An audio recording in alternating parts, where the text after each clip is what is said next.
everyone, and welcome to the Edtech Podcast and this guest episode from the EdSurge mini-series, Second Acts, which explores the lives of three adult lifelong learners pondering a return to university. Shout out to Jeff Young at EdSurge for recording these episodes, which put the struggles of adult learners front and centre. A shout out to WorkTripp and Lumina Foundation for supporting this episode. Here we go. College graduation ceremonies are big events, meant to symbolize the size of the life achievement of getting a degree. The staging is full of pomp and symbolism, with participants wearing traditional academic gowns and walking across a stage in front of thousands of spectators, including friends and family. As grads process across the space and accept a rolled-up piece of paper, they're coming out of a years-long process of study and personal growth, emerging as something new, maybe like a chrysalis opening and becoming a butterfly. In May, Kirkwood Community College in Cedar Rapids, Iowa, held its first in-person commencement ceremony in 3 years.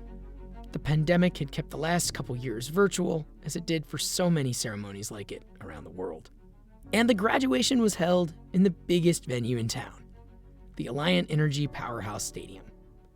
One of the students who was eligible to walk in that ceremony was Gina Peterson, who has been working on her college degree, one class at a time, over the past 7 years. And really for longer than that, because she first started college more than 20 years ago. As you might know if you've been listening along to this series, I have been following her story, and I was pumped that she'd finished. I asked if I could be there for the graduation ceremony, to document the big moment.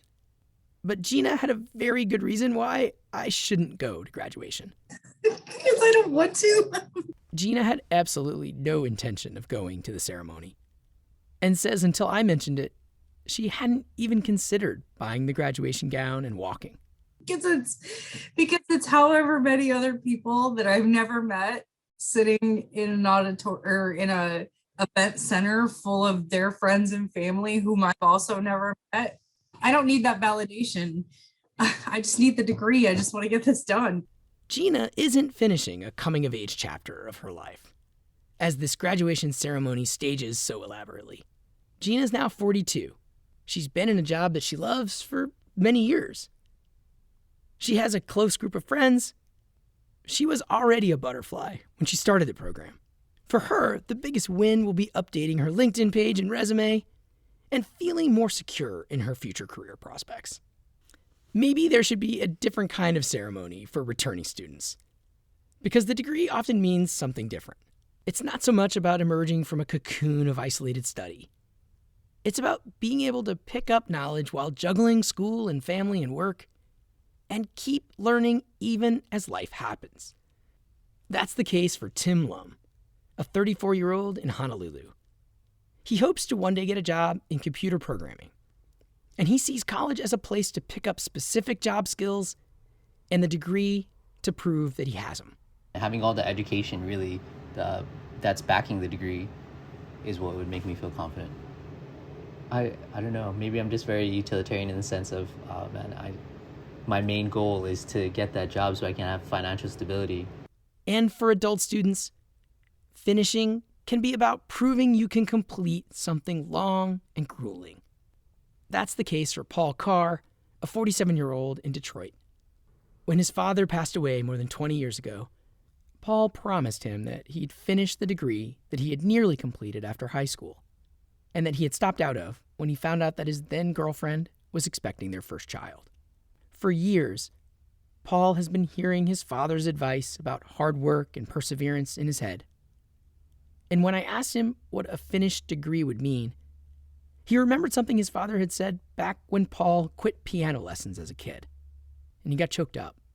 I will have kind of redeemed myself over all of those years ago when I quit piano, and my dad said, "You'll make a habit of it."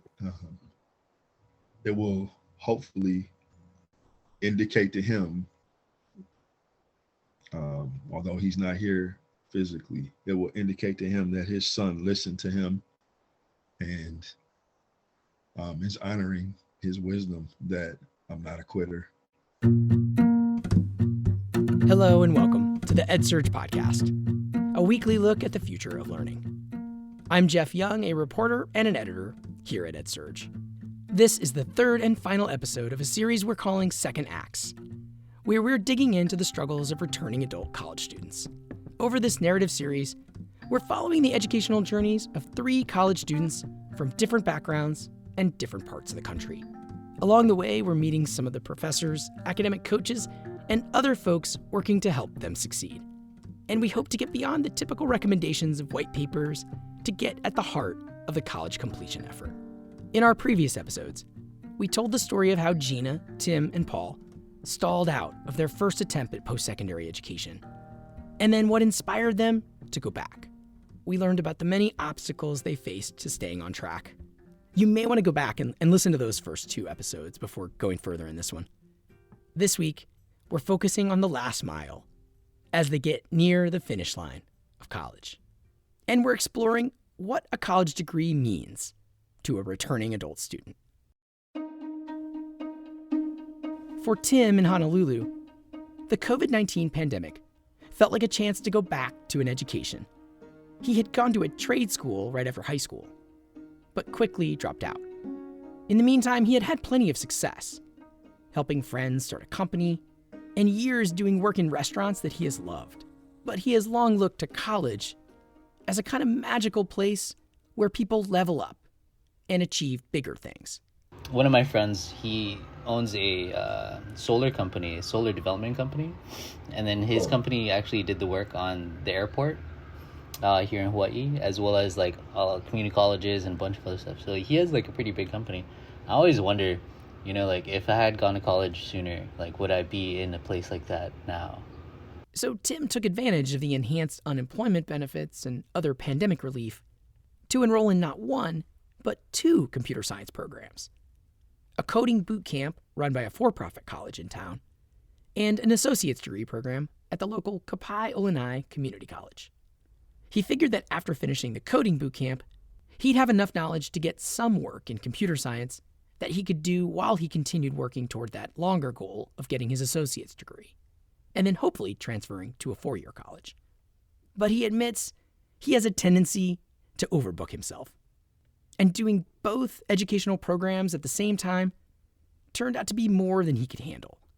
So he got an extension on the boot camp, so he was allowed to take longer to finish it.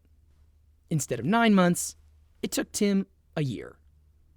But he powered through, and he graduated from that coding boot camp in March. How did he feel about the accomplishment? Immense relief. That's what I felt. I felt like, I don't know, maybe this might be a feeling in coding in general, the feeling of not knowing enough or feeling you not know enough. But I did know that I picked up a great skill set, even if it is just HTML, CSS, JavaScript, and React. I know there's hundreds, if not thousands, of other languages, but because I'm still in college, community college, as well as working, I didn't feel ready to try applying for any jobs. In our last episode, Tim shared how chaotic that bootcamp felt at times, how uneven the quality of instruction was, and how often he had to go out on the internet to find videos to help him understand the coding concepts that were new to him, and sometimes unclear from what the coding bootcamp was teaching. I asked Tim whether he thinks he could have learned that material on his own, without the coding bootcamp at all. I think it was possible. I think it's definitely possible. Would I have? Probably not. Could I have? Yeah, I think the weight of the amount of money that I spent definitely motivated me to do it. Be at every class and do everything I had to.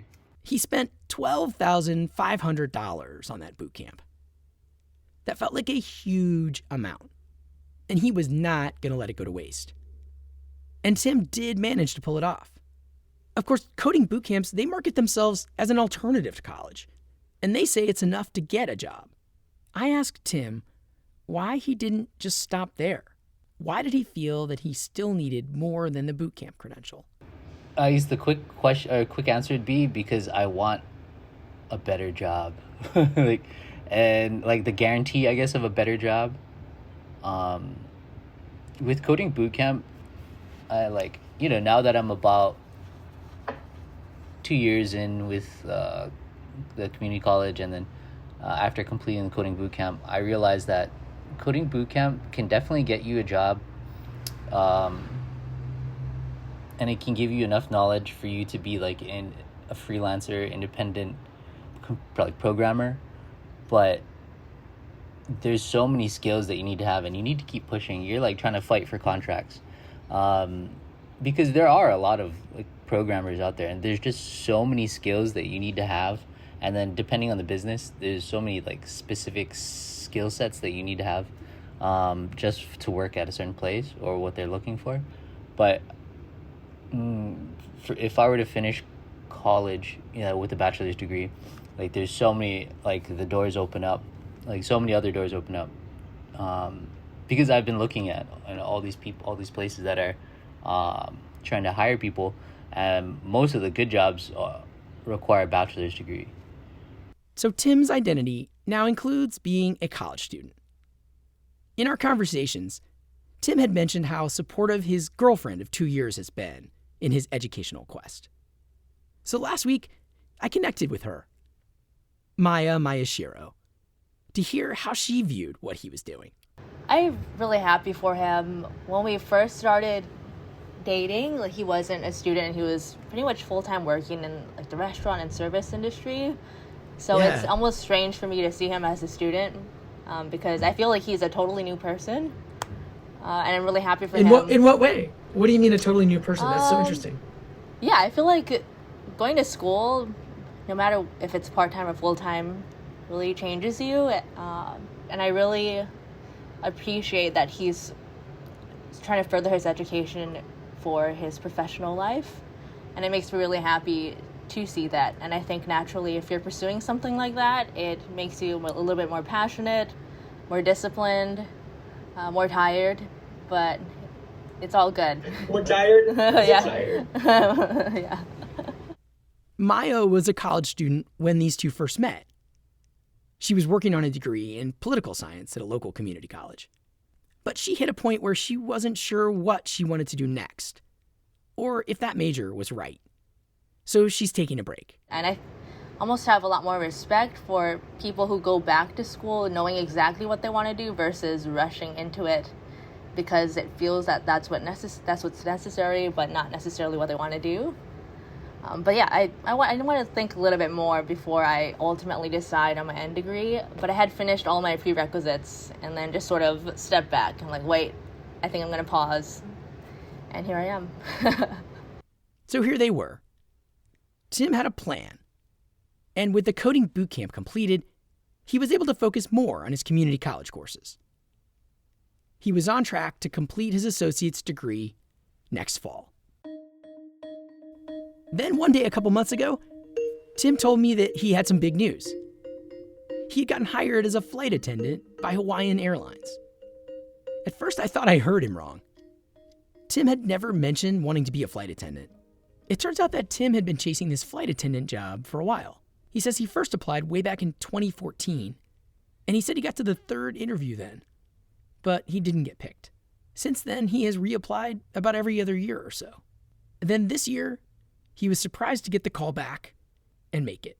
Did this mean that college would be on hold? It turns out that is what his guidance counselor at the community college had asked him to. My counselor, one of the counselors, kind of recommending it's you don't want to just, take a semester off, relax, and kind of enjoy being a flight attendant. I was like, no, I really want to just keep busy. I want to keep the momentum going. Because I know what I want. Honestly, my priority is to be a computer scientist over being a flight attendant. That is really what I want more than anything else. Because I can see my whole life playing out, and being in the industry of tech and computers and software engineering is something that I can continually do, without ever being bored. Tim is clearly excited about this new gig. The free travel and the ability to explore new places. And he signed up for online courses at his college that he can take on his own time rather than even having to tune into any Zoom at a set time, what are often called asynchronous courses that you can take on demand. He figures he can keep up with his studies from whatever city he happens to be in. I always enjoy being productive. Yeah. So I imagine myself, being in the, being at the airport or being at the hotel that I'm supposed to be staying at and just, working on my homework and then also maybe doing some programming and, going outside and be like, oh, wow, I forgot I'm in a different country. For his first year as a flight attendant, Tim will have to be on standby and pick up whatever shifts that others drop at the last minute. So he's just not going to have as much control over his schedule for a while. I was happy for Tim, and I think he'll be amazing at this job. But this development had me wondering if this was maybe a great reason for him to pause college. Is it better to push through now? Or was that counselor right, that maybe he'll be more successful if he pauses? I decided to put that question to one of those policy folks that I talked to for our first episode, Iris Palmer, a senior advisor for higher education and the workforce for the think tank New America. I got a job as a flight attendant. That's something I really want to try. But, finishing your computer science degree isn't a bad idea. Like, eventually you may want to go back to that. I mean, being a flight attendant is hard, and it is, like, a thing where you have to travel all the time. And, like, maybe your life choices will change, and you really want to stay closer to your family, right? So this is the same with trucking and, like, a lot of programs. Yes, you might get good compensation, but like you might want to change, and so staying motivated and staying connected to your program of study, particularly if it's online, but like finishing that program still seems like a good idea. It's just, is it a good enough idea to justify the work? The research shows that those with college degrees make considerably more money than those with only a high school diploma. Over a lifetime, adults with a bachelor's degree earn an average of $1.2 million more than the median for workers with a high school diploma.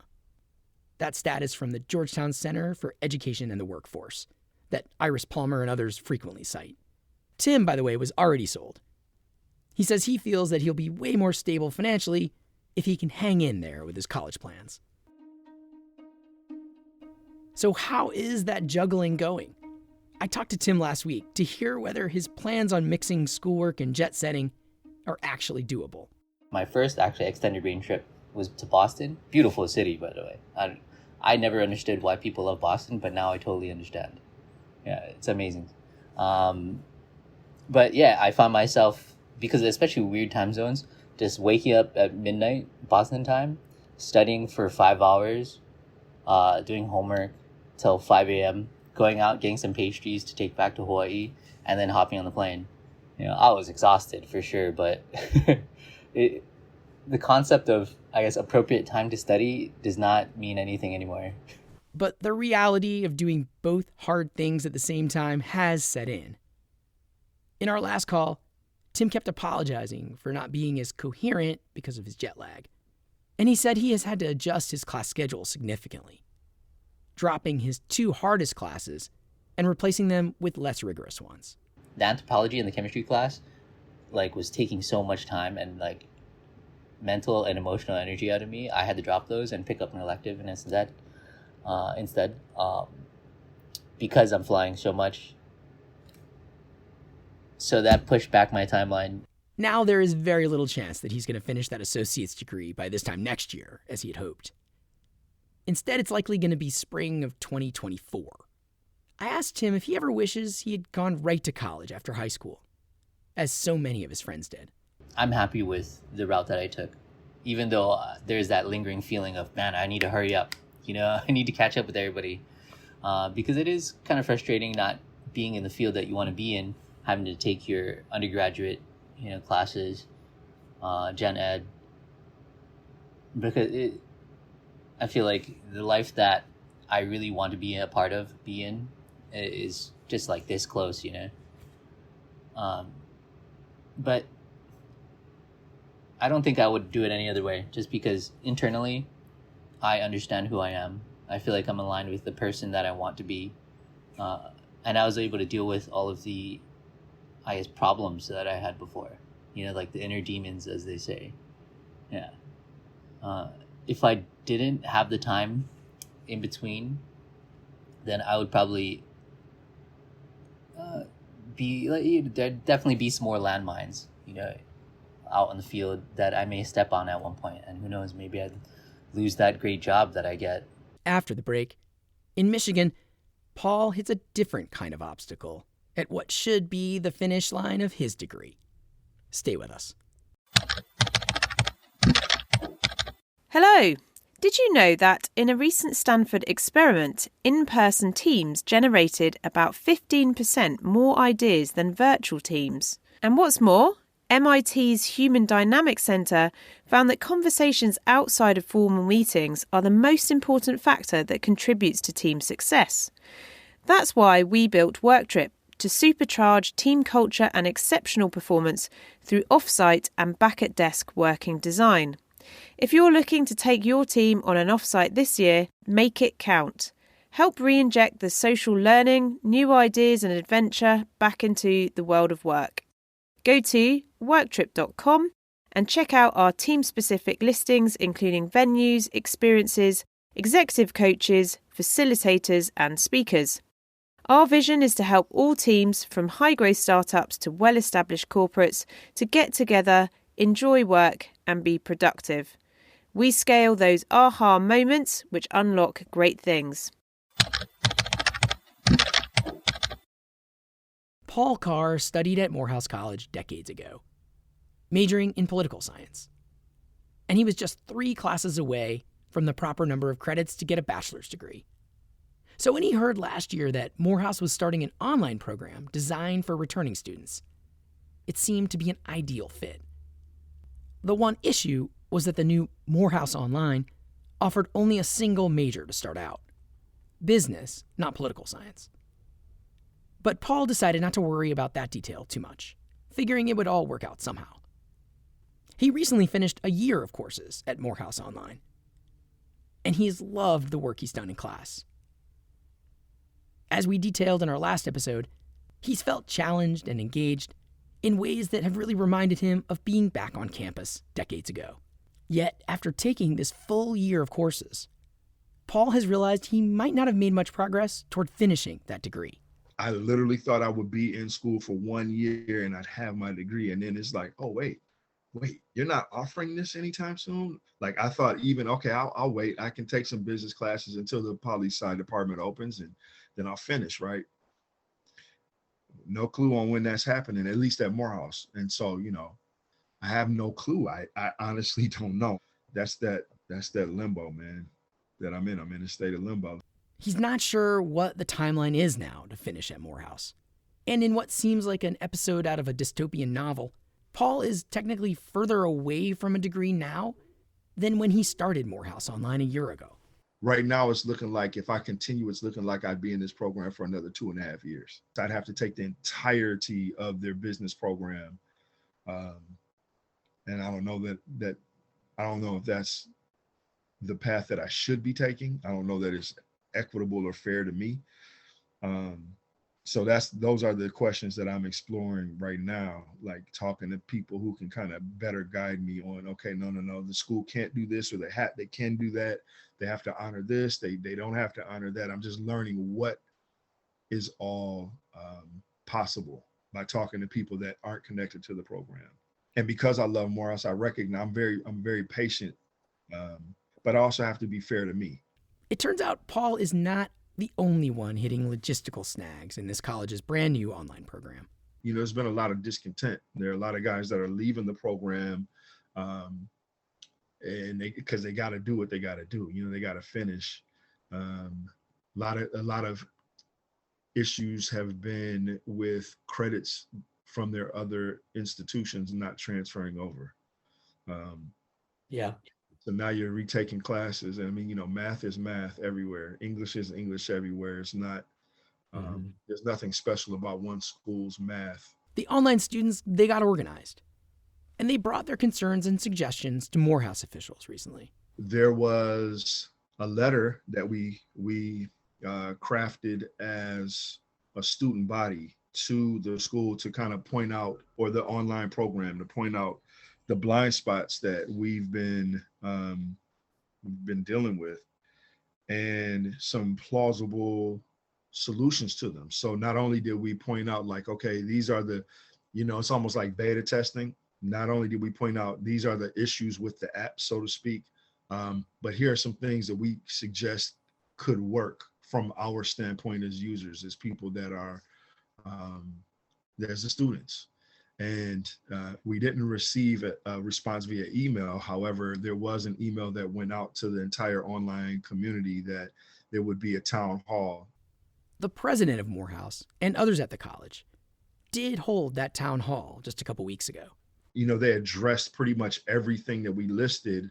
The only thing they didn't do is give us like a transparent deadline as to when these things will be fixed. So many of us are still in limbo. There are a lot of issues that they weren't able to foresee. Paul stressed that his goal is to make the program successful. Like most of the issues that that the online student body, are experiencing don't have anything to do with me, but in the spirit of solidarity, we're all kind of supporting one another. There are a lot of, there's an issue with expanding the program courses. There's a disconnect, I think, between the faculty and the online program itself, getting approval for certain courses to be added. There's a long, arduous process that has kind of set things back. So from a user standpoint, like we need classes, right, in order to finish. And it's kind of making it more unclear as to what a clear path to graduation for many of us actually looks like. And he hears his late father urging him on in that struggle. In the words of my dad, life is not a spectator sport. You got to get involved. That's what he said. So, to my brothers before I was born, they were at a beach here in Michigan, and he was kind of probably dozing off under the umbrella or whatever. And two of my brothers were watching a kid drown, and they came and got my dad, and he jumped up and ran in there and swam and got the kid out. And then he kind of grabbed him up because of the severity of the situation and told them both, listen, life is not a spectator sport. When you see something, you got to get involved. And so, yeah, I take that very seriously. In this regard, I can't sit idly by. I have to make it happen. And in the meantime, I'm taking the good with the bad. So this is not, this is a challenging experience, but there are still some very beautiful things that are happening simultaneously. And so I'm present for those things. Like I'm here for that. And I'm soaking it all up. There's going to be challenges. Anything worth having you got to fight for it, right? So it turns out that from the beginning, even some faculty at Morehouse had concerns about creating this new online program. It seems the biggest question was whether the college could deliver the unique and high-quality education Morehouse is known for, bringing what has been called the Morehouse mystique to an online format. It's no secret that there was some hesitation because quite frankly, we have an older faculty that's very traditional. And so for them, they sort of are in the school of thought of true learning takes place in person. That's Keisha Tassi, an associate professor of communication at Morehouse, who is one of the professors in the online program. She had taught online in the past at a different institution, and she felt confident that great teaching in the Morehouse style could be done online. So there was some hesitation because of that. There was some hesitation, even if that wasn't the concern, there was some hesitation in the speed with which we were planning to do it. And so there was some hesitation, some concern, some challenge, some skepticism around it. To be clear, I conducted that interview with Dr. Tassi earlier in the semester before the students raised their concerns about the program. More recently, I did reach out to officials at Morehouse for a comment, but so far I haven't gotten one. The tensions on display at Morehouse highlight a larger question about the value of a college degree. Is there something magical about taking the full amount of credits in one cohesive program? In other words, doing all of the study at the same college in the same model? Or is taking a college math class somewhere the same as taking it anywhere? Or should there be something about each college that's worth making students go through its system? So for now, Paul is in limbo. But he is trying to keep things in perspective. What I'm not doing is stressing out about it. I'm just being very pragmatic and logical with my steps. I'm taking one class this semester because I have so much other stuff that's going on in my life that I don't. What's that class? It's just English Comp 2, which was one of the 3 classes that I needed to finish my degree. That last semester would have been English Comp 2 and then microeconomics and macroeconomics. I don't know how I would have pulled them both off in the same semester. Those were the 3 that I needed, right? The business program that Gina Peterson recently completed at Kirkwood Community College was designed to avoid the situation Paul is in. The Kirkwood program is a competency-based program, meaning that if students come in already knowing a required skill in a course, they can skip over having to do much studying on that material if they can demonstrate that competency on a quiz or an assignment. As Gina explained in our last episode, her online courses didn't meet at set times on Zoom. Instead, she went through a list of assigned tasks, did assigned readings, and watched online videos at her own pace. Often that meant going to class involved watching TED Talks. I have watched about 1,000 TED Talks during this whole journey, and there isn't one that I haven't enjoyed and taken stuff away from. So much to the fact that I now just freely go out and find TED Talks to watch because I enjoy them. I also love TED Talks, and I've maybe watched as many as Gina has over the years, which made me wonder, what is the difference between the informal learning that so many of us do on the internet and a course of college study that can lead to a vaunted degree? Yeah, totally. I have asked that 50,000 times. Why am I doing this? Why am I paying for this? I go to YouTube. That's where I'm learning from. Or the Harvard Business Law Review or the Harvard Journal, free online. Like they're just giving it away. So it's structured, right? And there's, like I said, there's different learning objectives to each module.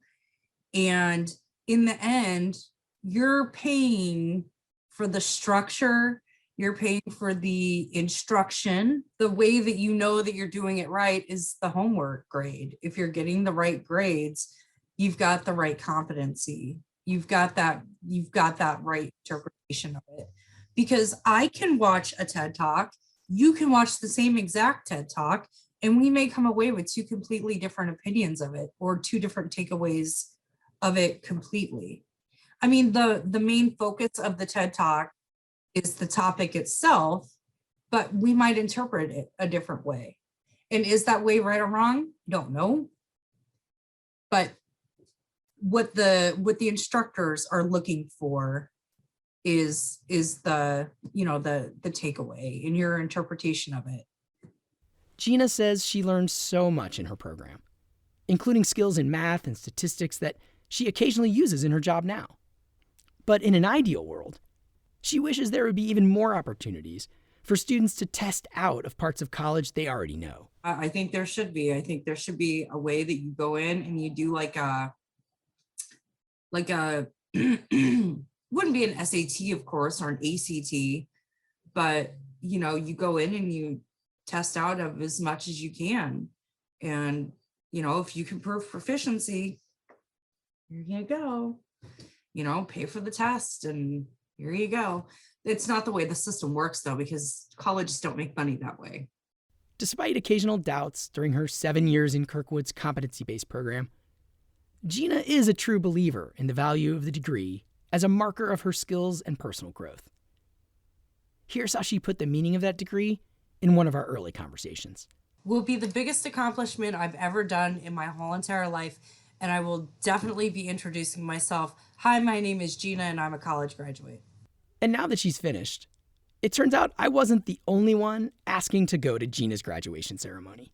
I mean, my mom would be there in a heartbeat, and don't get me wrong, she would be screaming as I was walking across the stage and all of that good stuff. But she also understands that I'm not that type of person. So she's like, if you don't want to, then don't. I'm like, okay, good. All 3 of these students we've been following are true believers in the value of a college degree. It's something they've invested time and money in, and getting a degree now is tied into their identity and their sense of self. Paul Carr says his concern, though, is that the next generation isn't nearly as sold. Paul knows about this issue firsthand because his older son, Khayyam, recently stopped out of college, and he feels no urgency to return. Khayyam is 23 years old, and he followed in his dad's footsteps and went to Morehouse. He even had the same major as his dad, political science. But when I talked to Khayyam, he told me that despite their similarities, he and his father have different views on college. I think it's a different perspective when it comes to my generation, because within the last few years, me and my peers have branched out and find so many different more like opportunities where success, or what we label as success, can come from. And it definitely comes from degrees. Like I have a couple of my friends and peers that graduated from college, wherever they went to be successful in their career. But I also have friends who have degrees and have graduated from their institution that are kind of in a limbo area. So I think right now what's best for me personally is figuring out what it is that I'm passionate about. And if that requires me to, go out and finish my degree, then of course, by all means, I'm full steam ahead. But if my passion, if what I need to do to get there doesn't require that I need a degree, then it's not a priority for me. I asked Khayyam and Paul to join me on a Zoom call together and talk out their differences about the importance of a degree. Khayyam was wearing a Nintendo 64 shirt, a classic video game system that actually Paul might have played back when he was in his 20s. Khayyam says he is passionate about jobs and gigs that just don't require a college degree. He's been building a following on Twitch, the streaming service that encourages people to watch users play video games as they give color commentary or otherwise engage with their audience online. That's kind of where I'm at right now, figuring out what that exactly is, because the last thing I want to do is, because I know that, my parents and many of my peers' parents, they work so hard for a lot of us to go to school. The last thing you want to do is kind of be there and you're just there, you're just there. So I want to make sure that I have a clear understanding of what it is that I'm passionate about before I make any further movements. I asked Paul what he said to his son when Khayyam first told him he was stopping out of Morehouse. And by the way, it turns out Paul's younger son also stopped out of college for now. Like, I didn't want him to do it. I didn't want him to take a break. I didn't want either of them to take a break. I wanted them to finish because I know how life starts to happen firsthand. Like, I know how easy it is to start living and then incurring the responsibilities of adulting. You become a parent, a father, a husband, a homeowner. You just start having to pay, taxes, property tax, like things happen. It was a really type moment. I didn't want them to stop. I didn't want that momentum. And, on a practical level, the investment that my wife and I have been making to not have a return. At the same time, Paul says he does see upsides to this break from school that Khayyam is taking. Khayyam, for example, had an apartment in Atlanta. He moved off campus, and then he and his roommates got an apartment. And so I'm seeing a huge shot in his growth in adulting, like his abilities to manage a household and like put it into practice. And so in that way, and again, like he said, he's growing and evolving. In that way, I see the benefit of him taking time away, because I think part of the problem is that the model for higher education is in a sense antiquated, in so much that we ask children, they're technically adults legally at 18, right? But we're asking children to decide what they want to do for the remainder of their years alive. And there's no way that they can know coming out of high school what that really looks like. And it used to work. You used to, first of all, there weren't women in the workforce when this model was a really big deal. And so women knew that they were essentially entering a life of domestication, which is awful, right? the sexism and misogyny behind that is just really bad. It's immoral and irrational. But men were going to, either take blue collar trade jobs, which college wasn't necessary, or they would become an accountant or an engineer, an attorney, a doctor. There were, 5 or 6, trajectories that you could take. And so education was kind of, you knew what you were going to do. You really only had a few options. And then if you didn't need college, you become a mechanic, or you become, some skilled trade worker, and you still required an education. But those young men lived their lives and they retired doing the same thing for 40 years, right? And it's not this. There's so many more. The world is such a much more smaller place, but such a vastly larger place at the same time. Opportunity is abundant. So there are a multitude of ways. Like I used to tell Q, he's got his Nintendo shirt on, and I used to tell him he'd be gaming, and I was like, hey, listen, cut that crap off until you can show me that you can make a living playing these video games. You're wasting your time. Cut it off. And what did he do? He went out and got a job on a gaming truck. And so now that he's streaming, it's kind of been, and I love the fact that he's determined and stubborn. Like my dad, he's built like my dad, and he reminds me a lot of my father, his grandpa. And I love that, his determination and will. If you tell him he can't do something, he'll do it. So really, I probably should have used reverse psychology and said, dude, there's no way you could finish in 4 years. You can't do that. You know what I mean? It might have worked that he went straight through, but it's kind of awesome to see him finding ways that match his passion to, kind of make money. Maybe not as much money as I think, could be made if he had, some business classes or something like that to show him different ways. I'm being kind of sarcastic, but also somewhat serious, where he can enterprise his passion a little bit more. So, when you hear your dad's advice, when he says, I think you should finish full through, I'm sure you've had that conversation. What is your argument back? What is your basic, in a nutshell, a short argument back? And I feel like the conversation that we can never escape is time. And the time around us has changed a lot. You feel me? And I think from the generation that precedes me, my parents' generation, again, like my father said, when the school system was implemented, there was only about 6 or 7 jobs that people could really go into in the workforce. My parents were raised with parents who a lot of the times worked at plants, a lot of the times worked at these hard, hard laboring jobs, where their parents would tell them that the way out of this and to avoid this is to get an education and, get into a better position.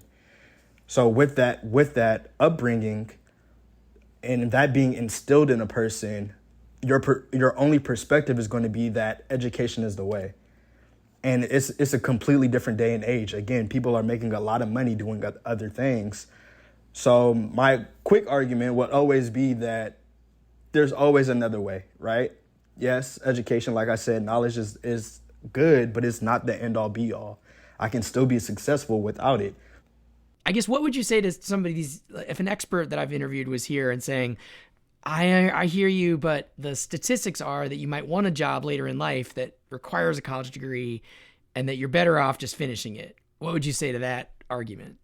Okay, so I think it would be how long am I doing my streaming? So how long am I building this community? So that my point being, a person can build their community. Let's say I have 100,000 subscribers on Twitch, right? 100,000 subscribers on Twitch means that every person that's subscribed to your account is subbing to it for $5.99 a month, right? If 100,000 people are subscribed to your Twitch, every month you're seeing that times that $5.99, then you kind of quitting that or leaving that community to go work a job after that in the near future. Yes, I can understand that, and anything can happen, right? The Bill Gates or anybody can snap their fingers and metaverse is gone, right? But I can say the same thing for the jobs. And I can still say it currently today for the jobs, that a lot of the jobs that we have today aren't going to be here tomorrow. A lot of the jobs that we're going into work every day, or people clock in and clock out every day, are being replaced every single day by new technology. Technology is statistically becoming a bigger and bigger part of today's society as we speak. And you know, we will always have the core work fields, and I can always respect that. But it would make no sense for me, knowing that the world is heading into a more technology dominant like world and society, to leave that and abandon that in hopes that I might be able to pick up a job in a 9-to-5 where I clock in and clock out and, you know, put all of these hours behind the desk and I might be able to get this. It's a lot of might where I know that me, myself, can physically put the work in to build my community in the metaverse or wherever I want to, and, you know, still make a profit and living off of it. So I think it wouldn't make no sense. Just what is your reaction to hearing that? As a father, when I hear Q say that, you know, he can put his eggs in the basket of education, and there's no guarantee that the statistics will be in his favor, because some of those jobs might go the way of the dinosaur. And it's about how much he puts into it. In a way, like I had to sit back and just listen and say, I'm somewhat proud that he is willing to, and he has been,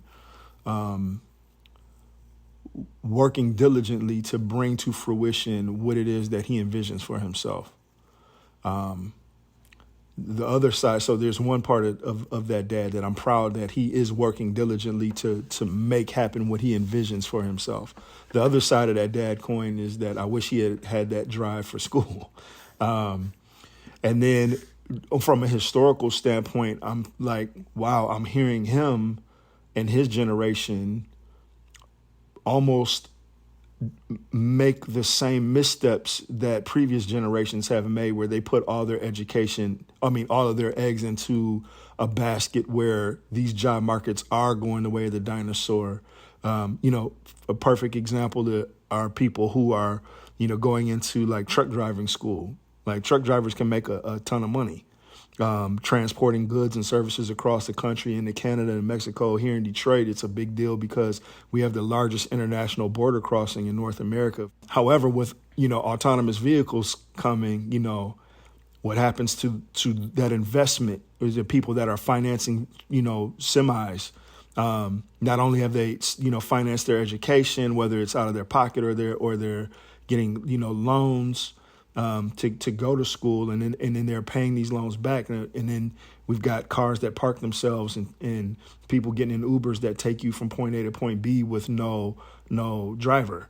There's Willow Run Airport just outside of Ypsilanti, Michigan here, in between Detroit and Ann Arbor, where U of M is, University of Michigan. They're turning that old airport into an autonomous vehicle testing site. I mean, there's hundreds of millions of dollars going into that.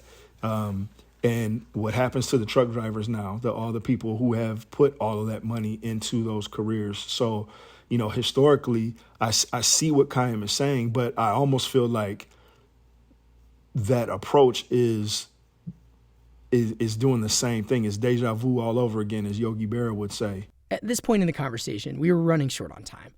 So I gave Kayam the last word, asking if he could sum up his takeaways from the conversation with his dad. My takeaway would be that with the understanding that my father is a father that does love me and my siblings, I know that the advice that he gives is only coming from a place of that love, right? And I know that regardless of what the decision that I decide to make, he's going to be in full support. With that, I also understand that that education is important. So the fine line that he's speaking of to work towards building that happy, whole lifestyle, I definitely take that into consideration. And I always take away from the conversations that we have about it. In a way, this conversation ends in a kind of limbo as well. It's a time of uncertainty, and no one knows quite what the future holds. College is a kind of bet, a gamble. And even if it feels like a safe bet, it can feel daunting to get all the way through. One takeaway from this series for me is that American higher education is still largely designed for people who can really focus on it in a sustained way.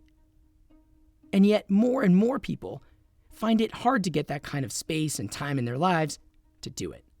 College often seems like something you have to leave the real world to go do, instead of something that truly fits in as an activity that can be done on the side. Which means that as more colleges announce plans to try to attract returning college students, they should listen to the students they're trying to serve and better understand their complicated stories. This has been the EdSurge Podcast. Every week, we explore the future of learning. This is the finale of our second act series. Please support the EdSurge Podcast by following us wherever you listen, and tell a friend about the series so we can keep doing more like this in the future. And please take a minute to give us a rating or a review wherever you do listen. That helps support the show. This episode was written and produced by me, Jeff Young. I am not on Twitch, but I am on Twitter @JRYoung. Editing this episode was by Rob McGinley Myers. And special thanks to Becky Koenig. Music this episode by Blue Dot Sessions. And that version of Pomp and Circumstance March No. 1 in D from the top of our show was by the Leo Symphony Orchestra. This podcast series is supported by the Lumina Foundation. We'll be back next week with a regular episode of the EdSurge Podcast. Thanks for listening.